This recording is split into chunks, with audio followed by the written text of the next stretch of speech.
Mars, c'est pas uniquement la menace terroriste, hein, quand il arrive au nœud-sud, ça laisse peser aussi une forme d'ombre sur l'économie, sur l'activité.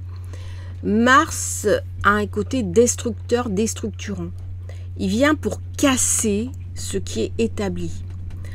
Dans l'astrologie traditionnelle, Mars était considéré comme une planète négative, une planète sombre. On en avait deux. Mars qui présidait au destin de jour, donc qui venait attaquer les gens de jour, et Saturne, le grand maléfique, qui venait beaucoup plus attaquer les personnes de nuit. Donc il y a chez Mars, intrinsèquement en lui, une histoire de menace. Quand on prend par exemple un capitaine d'industrie, quelqu'un qui a beaucoup réussi au niveau économique, c'est toujours quelqu'un qui va se mettre dans une forme de guerre économique. Il y a une forme de prédation. Il y a quelque chose, même si c'est admis socialement, même si c'est pas illégitime ou illégal, dans l'action de Mars, il y a toujours quelque chose de sombre, quelque chose de sourd, parce que lorsque je vais mettre en avant une action, ça veut dire aussi que ça va se faire non seulement dans mes possibles, mais aussi d'une certaine manière en opposition avec le groupe. Je ne sais pas si je suis bien claire dans mes propos. L'action, l'activité, quand on est à son compte, elle nous met sur une logique de marché économique. Et donc dans la composante moderne, il y a une forme de rivalité. Et cette rivalité, c'est Mars. C'était peut-être moins vrai avant, où cet aspect économique était moins développé. Mais dans la société moderne, qui est une société, en plus Pluton qui est en Capricorne, et on sait que Mars est vraiment très à l'aise dans le Capricorne, ça a complètement développé le côté rivalité et le côté conquête de nouveaux marchés. D'ailleurs, le langage du marketing est un langage qui est très guerrier. On va conquérir de nouveaux marchés, on va se désengager, voilà, il y a plein de mots qui sont très guerriers, très de l'ordre de Mars. Alors le commerce, c'est Mercure, hein, mais dès qu'on est sur la guerre économique, dès qu'on est dans l'acquisition de nouveaux prospects, on est beaucoup plus sur Mars. Il y a quelque chose d'offensif. Une offensivité que n'a pas Mercure. Mercure, c'est l'acte de commerce. Voilà. Mars, il arrive, il y a un côté requin. Un côté requin de la finance, il y a un côté prédation. C'est-à-dire que mes actes vont se faire quelque part au détriment de l'autre. Alors Mars, c'est nécessaire dans un thème, parce que c'est celle qui va vous donner aussi un instinct de survie, un instinct de conservation. Si j'ai Mars qui est faible dans mon thème, il ne va pas m'aider à trouver ma place, à prendre ma place et à m'imposer. Mars est celui aussi qui nous permet de nous définir en tant qu'individu propre. La définition de soi-même passe par une séparation avec l'autre.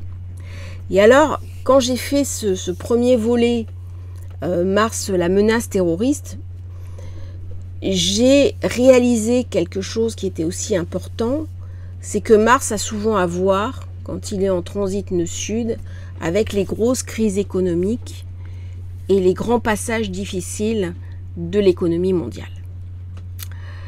Alors, j'ai pas fait une analyse aussi exhaustive au plan économique que je ne l'ai fait au plan du terrorisme, mais si on regarde la crise de 29, eh bien on voit que Mars est clairement engagé au nœud sud. La crise de 29 qui a ruiné des milliers de personnes, hein, beaucoup de gens qui ont perdu tout moyen de subsistance. Les États-Unis ont été foudroyés par cette crise, qui a été peut-être la première des grandes crises de l'ère industrielle. Eh bien, ça s'est fait dans l'axe Taureau-Scorpion, le Scorpion étant le domicile nocturne de Mars. Et Mars était très fort puisqu'il était chez lui, il était en domicile et il était conjoint au nœud sud. Et on voit bien que Mars, en fait, il peut être dangereux même quand il est en domicile. Parce que ça va renforcer sa puissance, ça va renforcer son énergie, comme si à un moment donné, il y a une accumulation, et j'en ai parlé dans une vidéo, en disant qu'à un moment donné, tous les groupes humains vont rentrer dans une forme d'excès, quels que soient ces excès. Là, c'était l'excès de spéculation. Eh bien, à un moment donné, il y a une remise à plat, comme s'il fallait que la soupape s'ouvre et que l'énergie explose. Eh bien, c'est ce Mars au nœud sud qui vient nous raconter cette crise de 29. Alors, il y a bien sûr, on ne va pas rentrer totalement dans l'analyse de la crise de 29. Il y avait aussi la Lune qui était sur Pluton, qui a déclenché quelque part, qui a été un grand déclencheur. Et Mars, quand il est de jour, il amène surtout des problématiques de jour, plus que de nuit. Donc on voit l'arrivée de Mars au nœud sud dans cette crise de 29. Alors le deuxième thème, c'est un krach boursier qui a eu lieu en octobre 87. Et là, ce qui est intéressant, et c'est pour ça que je l'ai mis, c'est que Mars est en balance. Mars est en balance, conjoint au nœud sud. Et donc j'ai le nœud nord qui est en bélier, et Mars qui est en exil en balance, et qui commence une conjonction étroite au nœud sud. Et souvent les événements arrivent quand Mars est en conjonction étroite, c'est-à-dire à moins de 4 degrés. J'ai tendance à prendre des orbes très courtes pour les passages en conjonction, voire même prendre la conjonction exacte. Et nous avons, sur ce côté un petit peu dramatique, eh bien Mars qui est arrivé au nœud sud. Et donc Mars au nœud sud laisse toujours planer le doute d'une forme de déséquilibre. La balance, c'est l'équilibre. Mars, il vient casser tout ça. La balance, elle cherche vraiment la médiation, la prospérité. Il y a quelque chose de posé dans la balance. Eh bien Mars, il vient raconter que quelque part on a été trop loin, que quelque part on en a trop fait et qu'il est temps de remettre les compteurs à plat. Et c'est une leçon. Mars, dans le cas économique, il vient nous raconter une leçon. C'est jamais facile. Là, en ce moment, on est dans une forme de crise économique. Même si c'est pas dit, mais nous sommes actuellement, depuis que Mars est rentré en balance, dans une crise économique.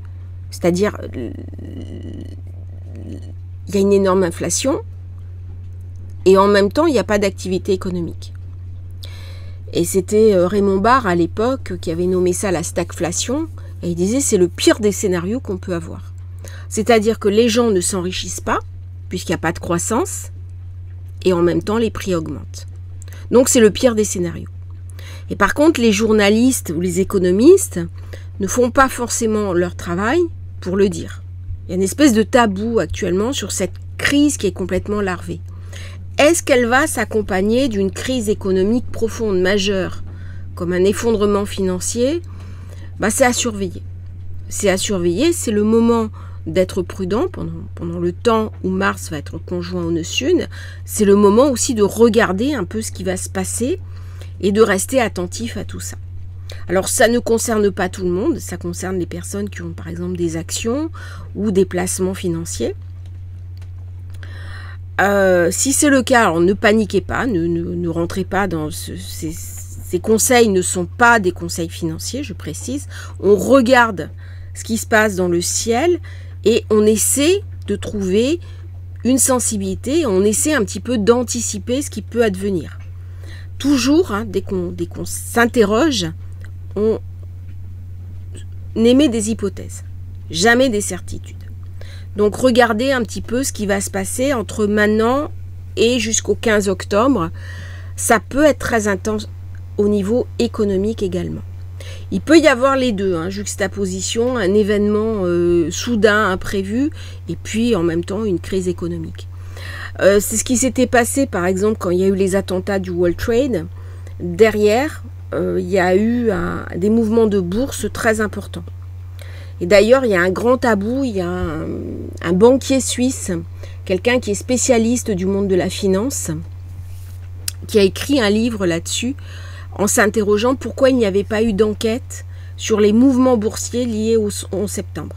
Parce que les mouvements boursiers ont eu lieu quelques heures avant, voire la veille. Et il y a une personne qui a commenté sur ce post en disant « Mais tout à fait, je connais quelqu'un qui avait vendu des actions dans l'aéronautique avant les attentats. » Et de toute façon, le passage Mars au nœud sud, il y a des choses qui vont se passer. Regardez aussi dans quelle maison ça se passe pour vous. Regardez aussi dans quelle maison ça se passe par rapport à votre ascendant. J'espère que cette vidéo vous aura intéressé. Je ne vais pas faire plus long et je languis un petit peu le 15 octobre hein, qu'on puisse revenir sur ces communications, voir ce qui se sera passé et pouvoir la commenter aussi de manière positive. Donc ne rentrez surtout pas dans du burn-out, c'est aussi pour ça que j'ai fait ces vidéos sur le burn-out. Je vais en sortir d'autres. Il va y avoir plusieurs vidéos qui vont sortir. Merci à tous. N'oubliez pas de liker la vidéo, de vous abonner à la chaîne et donnez-moi un petit peu votre sentiment en commentaire. À bientôt pour une nouvelle transmission sur Astrologie Facile.